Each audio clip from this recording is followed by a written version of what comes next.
down there. He took some line. Hi, and welcome to today's show of the Pendleton Sportsman. I'm your host, First Lieutenant Rob Sheephead, and on today's show, I'm going to mix it up for you. We're headed to Camp Lejeune, North Carolina, and I'm going to show you some of the fish you can catch on the East Coast.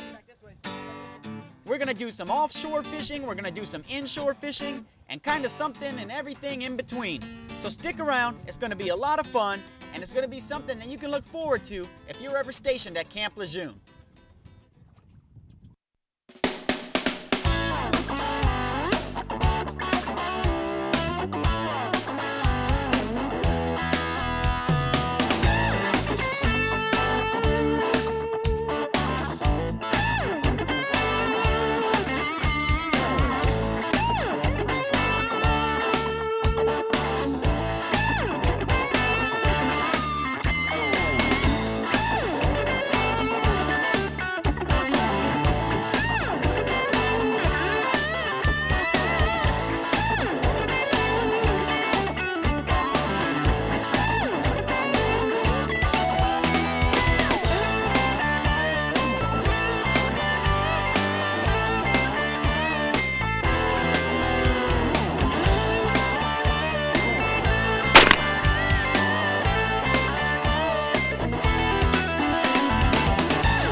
What were we doing? We were bottom fishing for grouper.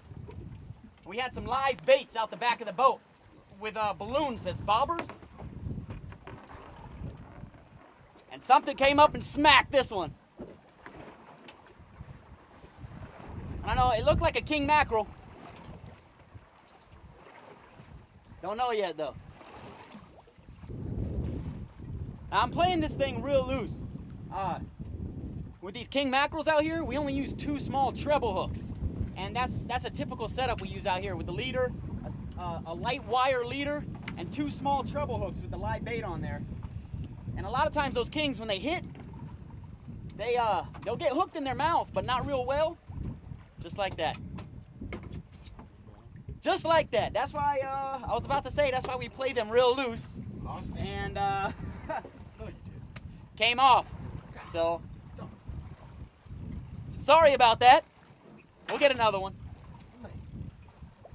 So what we're trying to catch on the bottom today, these groupers. And here in North Carolina, they got to be 24 inches. So this guy's a little small, but there's still a good fight coming up. And this guy's got some kind of little bugs on them, little sea bugs. I don't know what they are, but this is what we're looking for. Try to catch another one. Back to the bottom. Now here's the captain and the owner of the boat, Staff Sergeant Steve Dominguez. This is one of my best friends back in North Carolina. I was lucky enough to hook up with him and my dad to do a whole bunch of fishing the week I was there.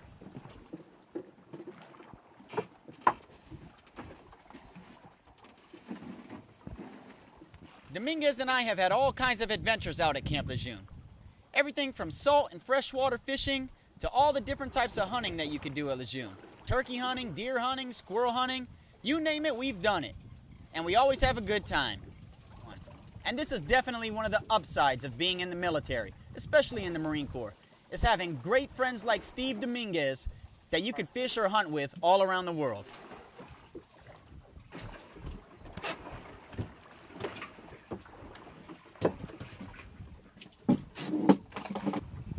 I got another one here. This one might be too small, but all I did was put on a little live fish and put him down there on the bottom. We're using these big circle hooks, and he just got hooked by himself. Another gag grouper. We got to measure him real quick. They got to be 24 inches.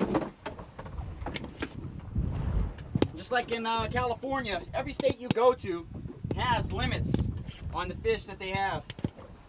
So make sure you abide by those limits. Follow the law. Yep, too small, 21. So, he's got to go back down to get a little bigger. And this is the type of fish we like to catch in the East Coast. Gag grouper. This one right here is a keeper. Awesome fighting fish.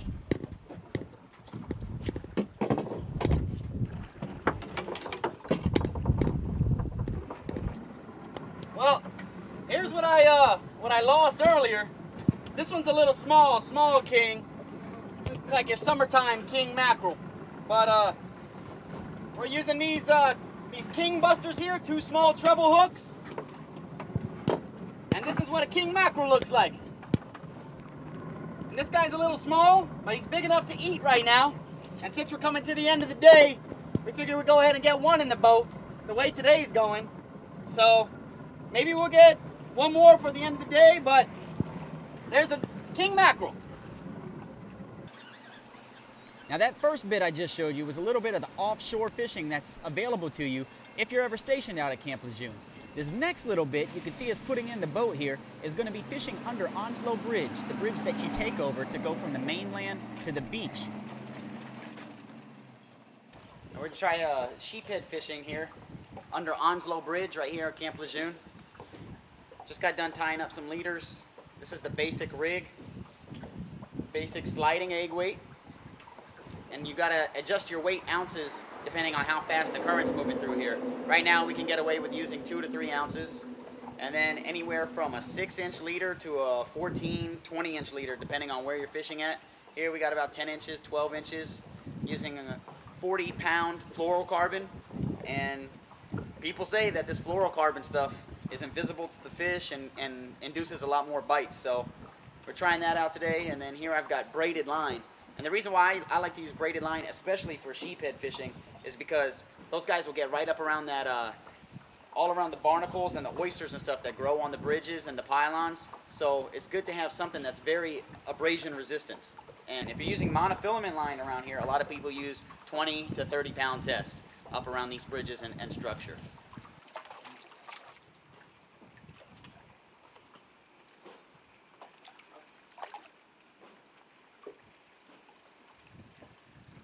And there we go. There's a sheephead, East Coast style. It's one of the smaller ones, just average size, about a pound. These things are mean fighters too. Let me get these Let me show you why these guys are so peculiar.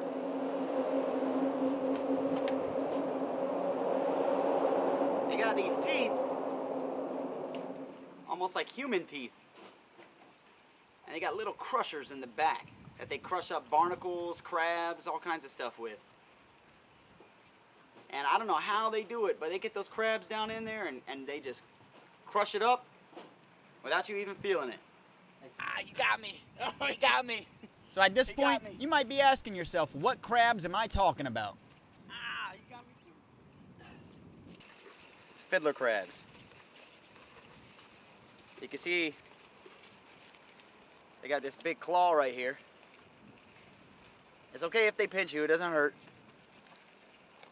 But you got to get a lot of bait for these guys because the sheephead, it takes 10 crabs to catch one fish. They just take your bait so easily. It's important that you come out at low tide because that's when they all come out, and you'll see them out on the beaches, especially on a sunny day. They'll like come out and almost sun themselves along these marsh grasses, these big beach flats. You want to come out at low tide and just look for them. A lot of times they'll be all bunched up, and just run up there and start scooping them up. Start scooping them up into a little bucket like we got here. Like I said though, you need a lot of them to go fishing.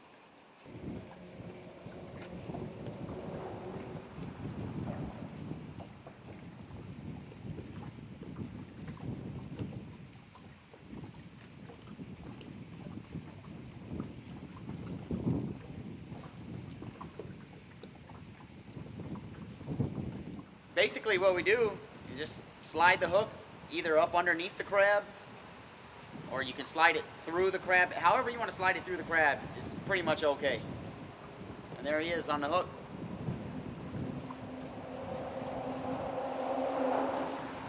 Drop it down there and see if they'll bite. Yeah, I'm gonna drop it back in my hole over here.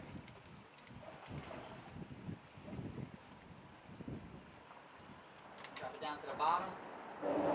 Reel it up, maybe just one or two turns, just so it's right up off the bottom. The way the sheephead bites is real sensitive a lot of times. Other times it'll just snatch the thing right out of your hand. But there's nothing special you have to do to catch a sheephead. I mean, you just get the bait, tie on a good rig. Oh! Dang, I just had a good hit. There it is, empty hook.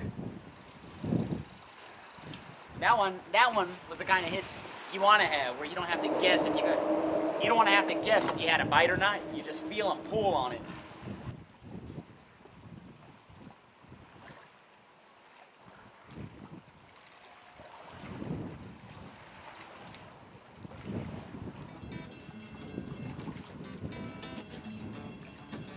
Another sheephead.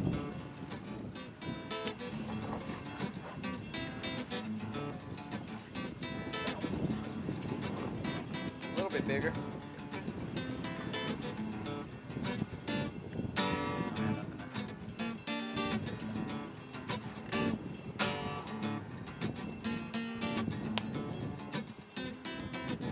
It's the importance of using a good hook, good strong hook, because these guys will wear you out. They'll bite through thin wire hooks. They'll bend open thin hooks. It's important to have a real good strong hook. And there he is, Mr. Tough Guy, the sheephead. Ate my crab.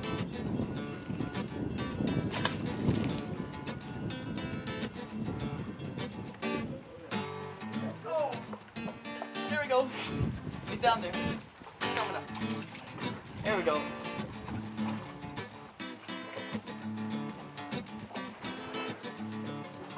They're tough. And when they're that small, they're even harder to hook. But they're still fun. Tough little guys.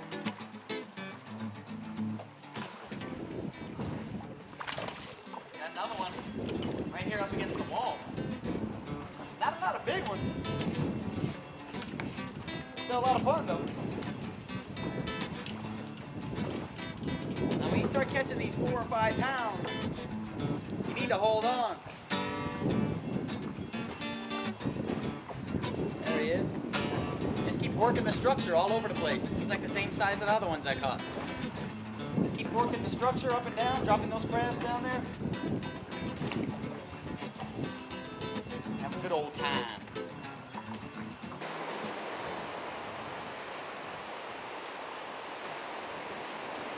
Here's something else you can do when you come to Camp Lejeune. Is do some surf fishing out here on the beach. Onslow Beach is about 11 miles long. Right here I got this fish is called a whiting. And it's sort of like the croakers that you catch back in California. This is actually a pretty good sized one. It's not actually what we're targeting today, but we'll take whatever bites out here in the surf is fun. We're actually fishing for a lot bigger fish. There's a variety of fish you can catch here on Onslow Beach. You can catch bluefish, drum, flounder, plenty of sharks. I've caught a lot of sharks off of this beach. Sea trout. These things right here, a lot of different types of bottom fish, spots, croakers, these whitings. And I highly encourage any of you, if you're ever stationed out here on Camp Lejeune, to come out here and try the surf fishing. You need to go by the game warden shack and get a surf pass or a beach pass to allow you to drive up and down the beach, and you have to have 4-wheel drive. So make sure you get those 2 things before you even attempt to drive out here. But the access is right down at the end of the beach by Risley Pier. You just come right on the beach, and it's best to come at low tide when you could drive on the hard-packed sand. It's a lot of trouble driving in that soft sand at high tide. So here's a whiting for you. Some people call it a Virginia mullet or a kingfish, not to be confused with a king mackerel. And we're just using a whole bunch of different baits. We're using squid and different cut baits. And so far, we got a whiting and a bluefish. A couple of baits that we're using here today. This thing is called a grass shad. And we caught these with a little rig, little gold hook rig. You can catch them in the inlets. But when we come out here surf fishing, you can pretty much use any type of fish. Any type of fish for cut bait. And here's a couple different ways you can put it on your hook. One way is just a good old fillet. Just fillet it out. And then another way is cutting it up in chunks. You can use the whole head, you can use a whole fish. There's lots of different ways. The thing you want to pay attention to is what type of fish are you fishing for, what size hook are you using, and then adjust your bait accordingly. Also, we're using squid out here today. another good bait all around the country. And out here in North Carolina, we like to use a lot of fresh shrimp. It's a little more expensive, and you have to worry about the little fish, you know, sometimes taking the bait off the hooks, but that fresh shrimp is a very good bait to use out here, especially on Onslow Beach. With the fillets, you can either cut them long ways, you can cut them in little tiny pieces. Like I said, it all depends on what type of hook you're using and what type of fish you're fishing for. Here I'm using a circle hook. Use whatever type of size of fish you think you're catching. This right here is about a 5/0 circle hook. I'm gonna try using a big fillet on this one. And these big fillets can catch anything from flounder, bluefish, red drum, trout, sharks. And I usually try to hook it 2 or 3 times so that it doesn't come off. But then it just flaps in the water like that. On this pole, I'm just gonna try a couple baits on one line. I've got a chunk of that shad I was using. Go ahead and just hook it through there. And then a squid head, just for something different. Try them both out. Try to hook it through a couple times, like I said, so it doesn't fall off. And you just got a little smorgasbord there hanging on the hook. On this line right here, I've got about a 60-pound test leader. And it all depends, again, what type of fish you expect to catch. Sometimes we use wire leader out here. If we're getting a lot of shark bites, if we're getting cut off, we'll go ahead and switch to wire so we catch a shark. Those bluefish, they have pretty sharp teeth too. So sometimes we'll use wire for that. But you're usually okay with about a 50 to an 80-pound test leader. So let's cast them out here and see what we can catch.